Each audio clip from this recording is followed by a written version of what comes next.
Hello বন্ধুরা, কেমন আছো সবাই? আশা করছি সকলেই অনেক ভালো আছো। প্রিয় বন্ধুরা, আজকে তোমাদের জন্য নিয়ে এলাম আরও একটি নতুন গল্প। আশা করছি তোমাদের দাঁড়িয়ে যাবে, তাই ভিডিওটি শুরু থেকে শেষ পর্যন্ত দেখো। একদিন আমার মাথায় খুব যন্ত্রণা করছিল। আমার দেওর বলল, বৌদি এসো ম্যাসাজ করে দিই। যখন দেওর ম্যাসাজ করলো তখন আমি এত শান্তি পেলাম যে পুরো রাত যেন আমার কোনো হুঁশই ছিল না। তারপর আমি প্রত্যেক দিনই আমার দেওরকে দিয়ে ম্যাসাজ করাতাম। আর ওই দিন আমার শরীরে তেল লেগেছিল। পরের দিন আমি ক্যামেরা লাগিয়ে দেওরকে ডেকেছিলাম। যখন সকালে উঠলাম তখন ক্যামেরায় দৃশ্য দেখে আমি তো পুরো কেঁপে উঠলাম। আমার দেওর তো আমার সাথে। কখনো কখনো আমরা সম্পর্কের সীমানার খেয়াল রাখি না, আর এই কারণের জন্যই আমাদের অনেক লোকসান হয়ে যায়। প্রত্যেকটা সম্পর্কের একটা সীমা থাকে, আর যদি মানুষ ওই সীমা পার করে যায় তাহলে সেই সম্পর্ক তার জন্য সমস্যা হয়ে দাঁড়ায়। আমার সাথেও কিছু এরকমই হতো। আমি একটা সম্বন্ধে আমার সীমারেখা পেরিয়ে গিয়েছিলাম, আর এজন্যই বরবাদী আমার ভাগ্য হয়ে দাঁড়িয়েছিল। যা কিছু আমার উপর দিয়ে বয়ে গিয়েছিল সেগুলো আমার পক্ষে ভুলে যাওয়া মুশকিল ছিল। গত কয়েকদিন ধরে আমার মাথা যন্ত্রণায় যেন ফেটে যাচ্ছিল। আর কোনো ওষুধ কাজও করছিল না। আমার রাতের বেলায় ঘুম না হওয়ারই সমান ছিল। আমি পুরো পুরো রাত জাগতাম আর ঘরের মধ্যে এখান থেকে ওখানে ঘুরে বেড়াতাম, বা নিজের বিছানাতে এপাশ ওপাশ করতাম। আবেগের ছটপটানি আমাকে পাগল করে দিত, এজন্য আমার মাথায় যন্ত্রণা হতে থাকত। আমার দেওর পঙ্কজ, যে কিনা বয়সে আমার থেকে ছোট ছিল, সে আমার ভীষণ খেয়াল রাখত।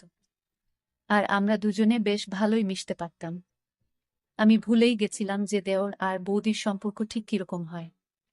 অনেক রাত অবধি সে আমায় জেগে থাকতে দেখত। একদিন আমার কষ্ট দেখে বলতে লাগলো, বৌদি আমি তোমার মাথায় তেল মালিশ করে দিচ্ছি, তোমার যন্ত্রণা এক্ষুনি ঠিক হয়ে যাবে। তার কথা শুনে আমি হেসে ফেললাম। আমার মনে হলো যে সে এমনিই বলছে। আমি বললাম, আচ্ছা ঠিক আছে, লাগিয়ে দাও। সে তেল নিয়ে আসলো আর আমার মাথায় ভালোভাবে ম্যাসাজ করতে লাগলো। তার সাথে সে তার পুরো দিনের গল্প আমাকে শোনাতে লাগল। তার আঙ্গুলের দ্রুত ম্যাসাজ আমায় ভীষণ শান্তি দিচ্ছিল। আমার রোজ রাতে চা খাবার অভ্যাস ছিল। পঙ্কজ আমার জন্য চাও নিয়ে আসলো নিজের সাথে করে। মালিশ করার পর আমি পঙ্কজের সাথে চা খেলাম আর শুয়ে পড়লাম। আমার এমন ঘুম আসলো যে আমি একেবারে সকালবেলা উঠলাম। সত্যিকারের পঙ্কজের ম্যাসাজ, এ তো যেন জাদু ছিল। আমি অনেক বেশি শান্তি অনুভব করছিলাম। অনেকদিন পরে আমার এরকম গভীর ঘুম আসলো। সকালবেলা উঠে যখন আমি স্নান করতে বাথরুমে গেলাম, আমি তখন ভীষণ অবাক হলাম যে আমার পুরো গায়ে কোথাও কোথাও তেল লাগানো। বোধহয় আমি ঘুমের ঘোরে নিজেই মাথার তেল এদিকে ওদিকে লাগিয়ে দিয়েছি। ঘুম পুরো হওয়ার কারণে আমার মাথার যন্ত্রণা চলে গিয়েছিল। এরপর আমি দিনভর কাজ করতে লাগলাম। আমার বিয়ের 1 বছর কেটে গেছে। আর এই 1 বছর আমি ভীষণ ভালোভাবে কাটিয়েছি। যখন আমি এই বাড়িতে বউ হয়ে আসলাম তখন আমার দেওর পঙ্কজের মাত্র 6 বছর বয়স ছিল। পঙ্কজের মধ্যে অনেক বেশি বাচ্চামো ছিল। আর সে একদম আমার ছোট ভাইয়ের মতোই লাগত। আমার বর আমায় বলেছিল যে তার বাবা খুব তাড়াতাড়ি পৃথিবী থেকে চলে গেছে, যার জন্য পঙ্কজ তার বাবার ভালোবাসা পায়নি। তার মাও পঙ্কজের উপর আর ঘরের উপর অনেক কম ধ্যান দিতেন। আর আমার বর আকরম এখানে তো থাকতই না। এজন্য আকরম আমাকে বলেছিল যে এখন সব থেকে বেশি আমি যেন পঙ্কজের খেয়াল রাখি। আমি তাকে কথা দিয়েছিলাম যে পঙ্কজকে একদম নিজের বাচ্চার মতো রাখব। আর আমি আমার কথা পুরো করেছিলাম। আমার বর আকরম অন্য শহরে চাকরি করত। সে মাসে 4 দিনের জন্য বাড়ি আসত। বাকি পুরো মাসে আমি আমার ছোট দেওর পঙ্কজ আর আমার শাশুড়ির সাথেই কাটাতাম। পঙ্কজ এখন 7 বছরের ছেলে, যে কিনা যুবক হয়ে গেছে। সে আমার থেকে বয়সে মাত্র 4 বছরই ছোট ছিল। সে কলেজ থেকে আসার পর ও বৌদি বৌদি করে আমার আগে পিছনে ঘুরত। আকরামের এখানে না থাকার কারণে আমার বড় ছোট সব কাজ পঙ্কজেরই দায়িত্বে ছিল। পঙ্কজ কলেজ থেকে আসার পর আমার কাজ করে দিত, আর তারপর আমারই সাথে সময় কাটাত। পঙ্কজের সাথে থাকতে থাকতে আমি একটা ব্যাপার অনুভব করেছিলাম, যে সে আকরামকে পছন্দ করত না। এমনকি তার কথা উঠলেও সে সেখানে চুপ করে যেত, অথবা কথা বদলে দিত। আমি তার থেকে জানতে চাইতাম যে আকরমের থেকে তার কিসের সমস্যা, কিন্তু আমি কখনো এই প্রশ্নটা করতেই পারিনি। আকরামের মা পুরো পুরো দিন পাড়ায় ঘুরে বেড়াতেন, আর সন্ধ্যা হতেই বাড়ি এসে তাড়াতাড়ি শুয়ে পড়তেন। পরের দিন সকালবেলা আবার পাড়ায় বেরিয়ে যেতেন। এজন্য আমার তার দিক থেকে কোনো সমস্যাই ছিল না। জীবন খুব ভালোভাবেই কাটছিল। কিন্তু আকরামকে ছাড়া আমি পুরো রাত ঘুমোতেই পারতাম না, আর পুরো রাত আমি এপাশ ওপাশ করে কাটিয়ে দিতাম। কখনো কখনো মন চাইতো যে আমি নিজেই আকরামের কাছে চলে যাই। কিন্তু এখন এমনটা সম্ভব নয়, এজন্য আমার মাথায় মাঝে মধ্যেই ব্যথা ব্যথা হতো। পঙ্কজ জানত যে আমার মাথায় ব্যথা, এজন্য প্রথমে তো সে আমার জন্য ওষুধ নিয়ে আসত। কিন্তু একদিন হঠাৎ সে বলল যে, আপনি কতদিন আর ওষুধ খাবেন মাথা যন্ত্রণা? এর থেকে তো ভালো যে আমি আপনার মাথার ম্যাসাজ করে দিই। আপনি অনেক শান্তি পাবেন। আমি পঙ্কজকে বললাম, ম্যাসাজ করার বদলে কিছুদিনের জন্য আমাকে নিজের দাদার কাছে পাঠিয়ে দাও। আমি নিজেই ঠিক হয়ে যাব।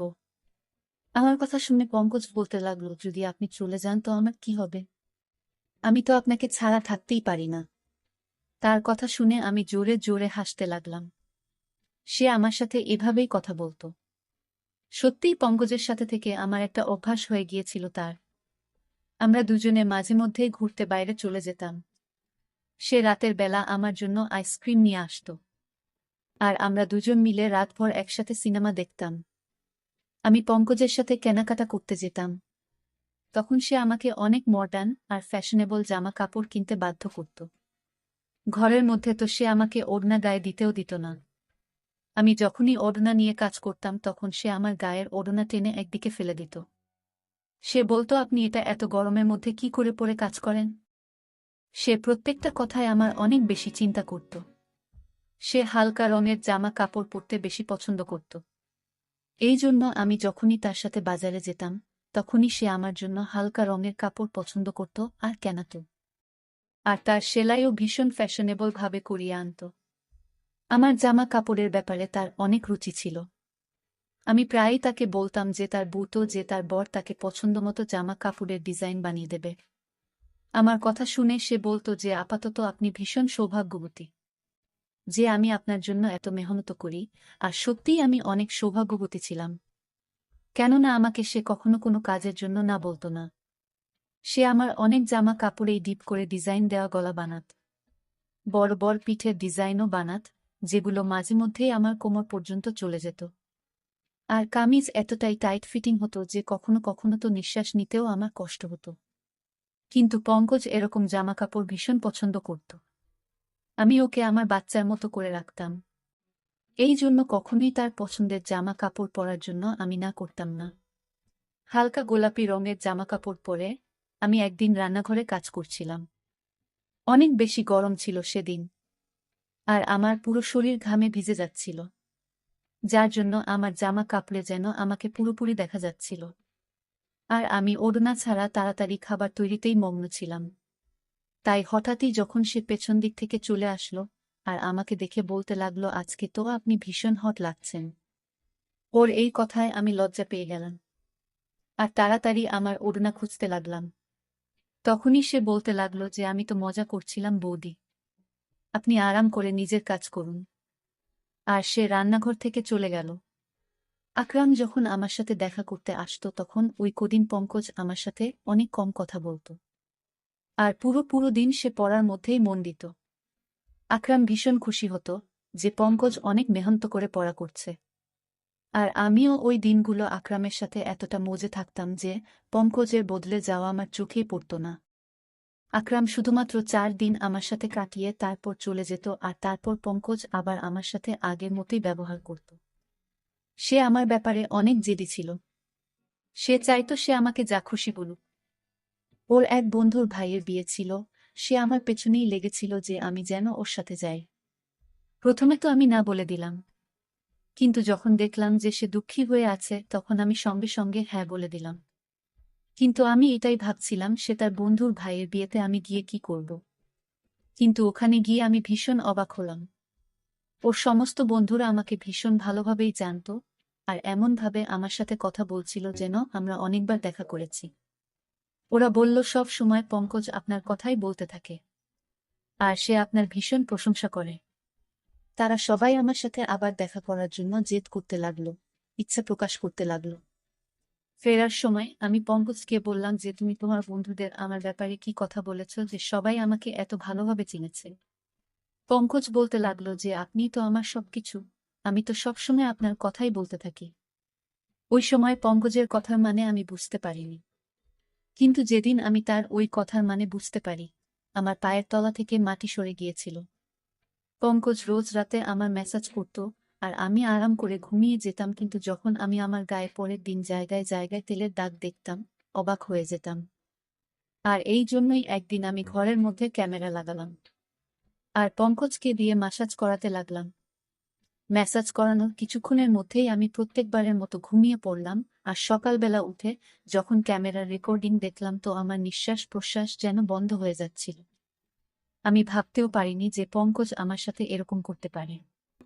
আমি তো পঙ্কজকে অনেক বেশি ভরসা করেছিলাম, আর তাকে আমি নিজের ছোট ভাই ভাবতাম, কিন্তু সে তো দেওর বৌদির সম্পর্কের সম্মান রক্ষা করতে পারল না। ভিডিওতে পঙ্কজ আমার ভালোভাবে ম্যাসাজ করছিল, তারপর সে আমার জন্য চা বানিয়ে আনলো, আর চা খাওয়ার পর পঙ্কজ ঘর থেকে বেরিয়ে গিয়েছিল। আর আমি ঘুমানোর জন্য শুয়ে পড়েছিলাম। কিছুক্ষণ পরে আমার এত গভীর ঘুম এসে গেল, তখন পঙ্কজ দ্বিতীয়বার দরজা খুলে ঘরে আসলো। আর আমি দরজা খোলার আওয়াজেতেও উঠিনি। সে ঘরে আসার পর ঘরের দরজা বন্ধ করে দিল আর আমার কাছে চলে আসলো। এরপর আমি যা কিছু দেখলাম আমি নিজের চোখে বিশ্বাস করতে পারিনি।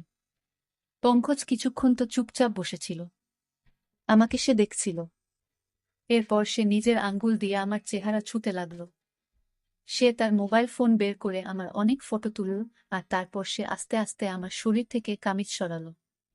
তেলের সেই শিশি যেটা সে মাসাজের জন্য এনেছিল ঘরের মধ্যেই রাখা ছিল। সে নিজের হাতে তেল নীল আর আমার গায়ে মাসাজ করতে লাগল। আমি জ্ঞান হারিয়ে ওর সামনেই পড়েছিলাম, আর সে আমার গায়ে নিজের হাত ঘোরাচ্ছিল। কিছুক্ষণ পরে আমাকে চুমু খেতে শুরু করল, আর তারপর সে নিজের সমস্ত সীমারেখা ছাড়িয়ে গেল। সে আমাদের মাঝে দাঁড় করানো সমস্ত আবরণের দেওয়ালকে ভেঙে দিয়েছিল। সে আবেগ সামলাতে না পেরে এতটাই এগিয়ে গেল যে কয়েক ঘন্টা পর্যন্ত সে আমার সাথে ছিল। আমি তার সামনে জ্ঞানহীন অবস্থায় ছিলাম, আর সে পুরোপুরি জোশপূর্ণ ছিল। বেশ কয়েক ঘন্টা আমার সাথে কাটানোর পর ও যেভাবে এসেছিল সেভাবেই ফেরত চলে গেল। সে আমার ইজ্জত খুব বাজেভাবে নষ্ট করে গেল, আর এটা দেখে আমার হৃদয় পর্যন্ত কেঁপে উঠল। আমি তো তাকে নিজের ভাই ভাবতাম, এজন্য তার সাথে এত ভালোভাবে মেলামেশা করতাম, কিন্তু আমি কখনো জানতেই পারিনি যে ওর চরিত্রই খারাপ ছিল। আমি আমার ঘরে বন্ধ ছিলাম, যখন সে কলেজ থেকে আসলো সে সোজা আমার ঘরে চলে আসলো। একদম আমার কাছে বসে বলতে লাগলো, বৌদি কি হয়েছে, তোমার শরীর ঠিক নেই? আমি গভীরভাবে তার দিকে তাকালাম, আর ক্যামেরার রেকর্ডিং তার দিকে বাড়ালাম। সেটা দেখে সে কিছুক্ষণের জন্য তো চুপ করে গেল। এরপরে সে যা বলল সেটা শুনে পুরো আমার গায়ে শিহরণ জেগে গেল। সে হঠাৎ করেই নিজের ভালোবাসার কথা আমাকে বলতে লাগলো। সে বলতে লাগলো চিরদিনই ভালোবাসার জন্য অভাব বোধ করত সে। যখন আমি তার দিকে ধ্যান দেওয়া শুরু করলাম তখন তার ভালো লাগতে লাগলো। সে বুঝতে পারল যে তার জীবনের কেউ এমন আছে যে তাকে ভালোবাসে। ও বলছিল যে এবার ও আর আমার থেকে দূরে যেতে পারে না, আর এই জন্যই তার নজরে তার বড় দাদার অস্তিত্ব খটকাতে লেগেছিল।